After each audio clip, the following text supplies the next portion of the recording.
જય હિન્દ ભાવિ પોલીસ અધિકારીઓ, શું તમે ખાકી વર્દી માટે તૈયાર છો? આજે આપણે 22-23 ડિસેમ્બરના એવા 5 કરંટ અફેર જોવાના છીએ જે આવનારી પીએસઆઈ, કોન્સ્ટેબલ અને જીપીએસસીની પરીક્ષાઓમાં સીધા પૂછાઈ શકે છે.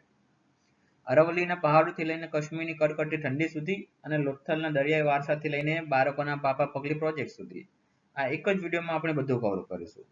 મેરિટ લિસ્ટમાં આવવું હોય તો એક પણ સેકન્ડ સ્કીપ કર્યા વગર વિડીયો પૂરેપૂરો જોજો. ચાલો સમય બગડ્યા વગર સીધા મુદ્દા પર આવીએ. આજે આપણે અરવલ્લી બચાવો અભિયાન, ચિલ્લાઈ કલાન, લોથલ એનએમએસસી પ્રોજેક્ટ, વન્યજીવ પર્યાવરણ સંરક્ષણ અંતર્ગત ગ્રેટ ઇન્ડિયન બસ્ટર્ડ અને સરકારી યોજનાઓ પાપા પગલે વિશે ચર્ચા કરીશું. તો ચાલો શરૂઆત કરીએ અરવલ્લી બચાવો અભિયાનથી. વિશ્વની સૌથી જૂની પર્વતમાળાઓ પૈકી અરવલ્લીની પર્વતમાળા એક છે. તે મુખ્યત્વે 4 રાજ્યોમાંથી પસાર થાય છે: ગુજરાત, રાજસ્થાન, હરિયાણા અને દિલ્હી સુધી ફેલાય છે. તમને જાણી કે નવાઈ લાગશે કે જ્યારે હિમાલયનો જન્મ પણ નહોતો થયો ત્યારે અરવલ્લી અસ્તિત્વમાં આવી હતી. અને જો દિશા સૂચકની વાત કરીએ તો તે ઉત્તર અને પશ્ચિમ દિશાઓમાં આવેલી છે. અરવલ્લીની પર્વતમાળા એ માત્ર પથ્થરો નથી પણ અનેક નદીઓના ઉદ્ગમ સ્થાન છે. જેમ કે સાબરમતી નદી અને લુણી જેવી મહત્વની નદીઓ અહીંયાથી જ નીકળે છે. અને ત્યાં મુખ્યત્વે 3 ઘાટ આવેલા છે. ઘાટ એટલે પર્વતના એક બાજુથી બીજી બાજુ જવાનો રસ્તો. ત્યાંના મુખ્ય પીપરી ઘાટ, દૈસુર ઘાટ અને ડેબેર ઘાટ પ્રખ્યાત છે. અને તે ભૌગોલિક રીતે ખાસ મહત્વનું સ્થાન ધરાવે છે અરવલ્લી ક્રોસ કરવા માટે. અને માઉન્ટ આબુમાં આવેલું ગુરુ શિખર એ સૌથી ઊંચું શિખર છે અરવલ્લી પર્વતમાળાનું.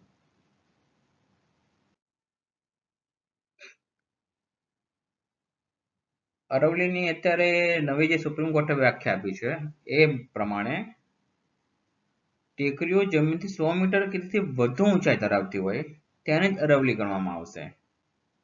એનો મતલબ એમ થયો કે જે પર્વતમાળાની ઊંચાઈ 100 મીટર કે તેથી ઓછી છે તે અરવલ્લીનો ભાગ ગણાશે નહીં. અને અરવલ્લીનો ભાગ ના ગણાય તો તે પોતાનું સંરક્ષણ ગુમાવશે. તો તેને સંરક્ષણ આપવાની જવાબદારી પછી સરકારની રહેશે નહીં.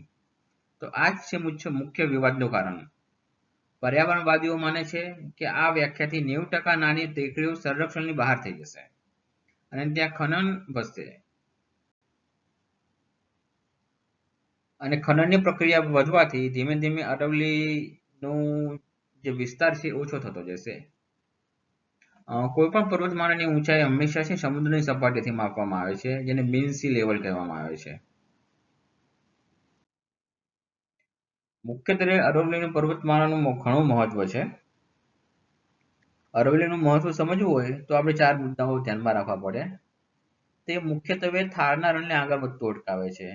જો તમે રાજસ્થાનનો નકશો જોશો તો તમે માર્ક કરશો કે ડાબી બાજુ રાજસ્થાનની બાજુ જે થારનું રણ છે એ બાજુ મોસ્ટલી રણ વિસ્તાર જ છે અને એટલું ડેવલપ નથી. જ્યારે અરવલ્લીની જમણી સાઈડનો જે વિસ્તાર છે બહુ ડેવલપ વિસ્તાર છે, મતલબ ત્યાં રણ નથી. અરવલ્લી વચ્ચે એક બોર્ડર બનીને ઊભી રહી છે જેનાથી થારના રણનો વિસ્તાર આગળ ના વધે. ચોમાસા દરમિયાન તે ભૂગર્ભ જળ રિચાર્જ કરવાનું કામ કરે છે. ભારે વિસ્તારમાં વૃક્ષો પથરાયેલા હોવાથી તે જળને જમીન સુધી પહોંચાડવાનું કામ કરે છે. તેથી તેને તે દિલ્હી એનસીઆર માટે ગ્રીન લક્સ તરીકે હવા શુદ્ધ કરવાનું મશીન તરીકે ઓળખાય છે. ગ્રીન લંગ્સ એટલે લીલા ફેફસા. આ ઉપરાંત ત્યાં અનેક વન્યજીવોનું રહેઠાણ પણ છે અને અનેક પ્રકારના વિવિધ વૃક્ષોનું ત્યાં સ્થાપન પણ છે. અત્યારના યુવાઓએ સેવ અરવલ્લી કરીને એક અભિયાન ચાલુ કરેલું છે.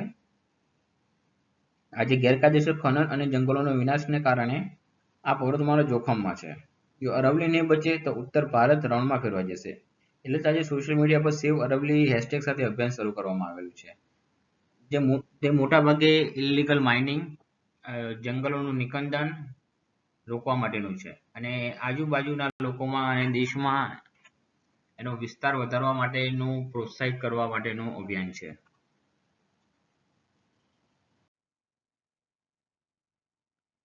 આજે આપણે આપણા કરંટ અફેરના બીજા ટોપિકની વાત કરશું, એ લોથલ. જેને તે રાષ્ટ્રીય દરિયા વારસા સંકુલ દ્વારા વિકસિત કરવામાં આવી રહ્યું છે. આજે આપણે એવા શહેરની વાત કરવાના છીએ જે આપણા અમદાવાદીઓ કરતાં પણ વધારે સ્માર્ટ હતું. વાત છે લોથલની. હવે લોથલ મારા ઘરથી માત્ર 5 કિલોમીટર દૂર છે. એટલે જો તમારે જવું હોય તો ગૂગલ મેપ કરતાં મને પૂછી લેજો, જલ્દી પહોંચી જશો. લોથલનો અર્થ થાય છે લાશનો ઢગલો. પણ ગભરાશો નહીં, ત્યાં કોઈ ભૂત નથી રહેતું. અત્યારે તો આપણો ભવ્ય ઇતિહાસ રહે છે. અને હા, S.R. રાવ સાહેબે 1954માં આ ખજાનો શોધી કાઢ્યો હતો. લોથલની ઐતિહાસિક ભવ્યતા આપણે જોઈએ તો તે માનવ નિર્મિત બંદરો, ડોકયાર્ડ અને મણકા બનાવવાની ફેક્ટરીઓ ત્યાં મળી આવેલી છે. લોકો કહે છે કે દુનિયામાં એન્જિનિયરિંગ હમણાં જ આવ્યું, પણ લોથલના લોકોએ હજારો વર્ષ પહેલા ડોકયાર્ડ બનાવી દીધું હતું. આ દુનિયાનું પહેલું જ બંદર. અત્યારે આપણને સ્વિમિંગ પુલ બનાવવામાં ફેણ આવી જાય, ત્યારે એ લોકો દરિયાના ભરતી ઊંટને સમજીને વાહનો પાર્ક કરવાની સિસ્ટમ બનાવી હતી. એટલે કે ત્યારે પણ પાર્કિંગની સમસ્યાઓ લોથલવાસીઓને નહોતી નડી. અને હા, ત્યાં મણકા બનાવવાની ફેક્ટરીઓ પણ હતી. એટલે કે ફેશનના શોખીન લોકો ત્યારે પણ હતા. ત્યારના સમયમાં લોથલને મેલુઆ તરીકે ઓળખવામાં આવતું હતું. લોથલ એ મેલુઆનું મેઇન ગેટ હતું. ત્યારે લોકો ઇન્સ્ટાગ્રામ પર ઓર્ડર નહોતા આપતા, સીધા વાહનો ભરીને મેસોપોટિયામાં સામાન મોકલતા હતા. વિચાર કરો, આપણો વેપાર ત્યારે પણ ઇન્ટરનેશનલ હતો.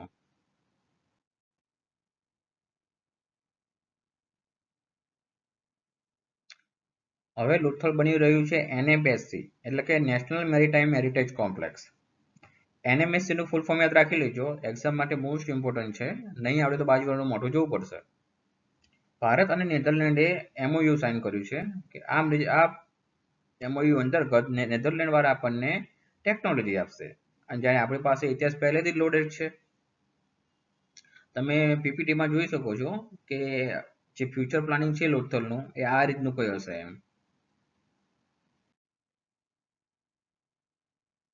હવે આપણે આજના નવા ટોપિકની બીજાની વાત કરશું, ધોરાડ, જેને ઇંગ્લિશમાં કહેવામાં આવે છે ગ્રેટ ઇન્ડિયન બસ્ટર્ડ. આપણે એવા પક્ષીની વાત કરવાનું છીએ જેનું નામ બસ્ટર્ડ છે, પણ તે બિચારો બિલકુલ બહુ જ ગુડ છે. આ છે આપણું ઘોરાડ, જેને ઇંગ્લિશમાં કહે છે ગ્રેટ ઇન્ડિયન બસ્ટર્ડ. આ ભાઈ સાહેબ રાજસ્થાનનો ઓફિશિયલ કિંગ છે, એટલે કે રાજસ્થાનનું રાજ્ય પક્ષી છે.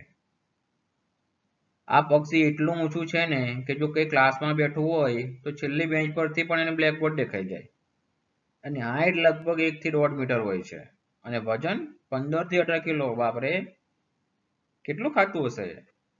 અને એનો પાંખોનો ફેલાવો તો 7 થી 8 ફૂટ, જાણે એરોપ્લેન ઉડતું હોય. અને એના માથા પર કાળો મુગટ પણ હોય છે, જાણે કોઈ રાજ ન હોય એમ. તમે પિક્ચરમાં જોઈ શકો છો.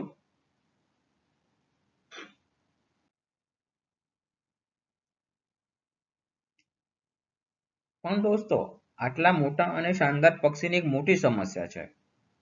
પહેલા તો આ ભાઈ 11 રાજ્યોમાં ફરતા, ભારત પાકિસ્તાનમાં ફરતા, જ્યારે all India all world tour પર હોય. પણ હવે તો ખાલી ગુજરાત અને રાજસ્થાનમાં જ જોવા મળે છે, જ્યારે લોકલ ટ્રીપ પર આવી ગયા હોય. અને એની સંખ્યા કેટલી છે ખબર છે? માત્ર 150 થી 200. આટલા ઓછા તો આપણા ક્લાસમાં વિદ્યાર્થીઓ પણ નથી હોતા. ફરી આ ખોરાડ માદા બહેન તો એક જ ઈંડું મૂકે છે, જાણે કહેતા હોય કે ભાઈ, આટલું મોટું ઈંડું મૂકવામાં કેટલી મહેનત પડે છે, એટલે જ એની વસ્તી વધી નથી રહી. તો ચાલો બધા ભેગા થઈને આ રાજા જેવા પક્ષીને બચાવીએ. અને અત્યારે સંરક્ષણ સ્થિતિમાં જોઈએ તો IUCN રેડ લિસ્ટમાં તેની ગંભીર રીતે લુપ્તપ્રાયની શ્રેણીમાં મૂક્યું છે કે આ પ્રજાતિ લુપ્તપ્રાય થવાના આરે છે. કરંટ અફેર માટે આગળનો ઇમ્પોર્ટન્ટ મુદ્દો છે પાપા પગલી પ્રોજેક્ટ. આ પ્રોજેક્ટ યુનિસેફ અને આપણી ગુજરાત સરકારે સાથે મળીને બનાવ્યો છે, જાણે કે ટીમ વર્ક કરતા હોય ને એ રીતે. એનો હેતુ છે આંગણવાડી જતા પહેલાના બાળકોને, એટલે કે જેમની ઉંમર 3 થી 6 વર્ષની અંદર છે, તે બાળકોને સ્કૂલ માટે તૈયાર કરવા. રમતા રમતા શીખવવું, ગીતો ગાઈને શીખવવું, નાટક કરીને શીખવવું, વાર્તા કહીને જ્ઞાન આપવું, અલગ અલગ રીતે તેમનો વિકાસ કરવો. આ પ્રોજેક્ટ 2019માં શરૂ થયો હતો, જ્યારે આપણા મુખ્યમંત્રી વિજય રૂપાણી સર હતા. અને આ પ્રોજેક્ટની સૌથી વધુ સફળતા ક્યાં મળી છે ખબર છે? દાહોદમાં. ત્યાંના બાળકો તો એટલા હોશિયાર બની ગયા છે કે પૂછો જ નહીં. તો ચાલો આપણે આ પ્રોજેક્ટને સપોર્ટ કરીએ અને બધા બાળકોને હોશિયાર બનાવવામાં મદદ કરીએ. યુનાઇટેડ નેશન ચિલ્ડ્રન ફંડ આ પ્રોજેક્ટને સ્પોન્સર કરે છે.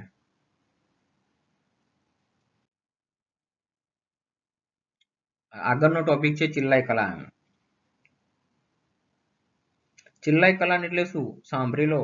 આ કાશ્મીર ખીણનો 40 દિવસનો એવો સમયગાળો છે જ્યાં ઠંડી કાતિલ બની જાય છે. તાપમાન એવું નીચે જાય કે દૂધ નહીં પણ તમારા નળનું પાણી પણ બરફ બની જાય. ડાલ સરોવર તો જાણે આઈસ સ્કેટિંગ રિંક બની જાય છે. એક્ઝામમાં પૂછાય ચિલ્લાઈ કલાનો સમયગાળો તો શું લખવાનું? 21 ડિસેમ્બર થી 31 જાન્યુઆરી સુધીનો 40 દિવસનો સમય એટલે ચિલ્લાઈ કલાન.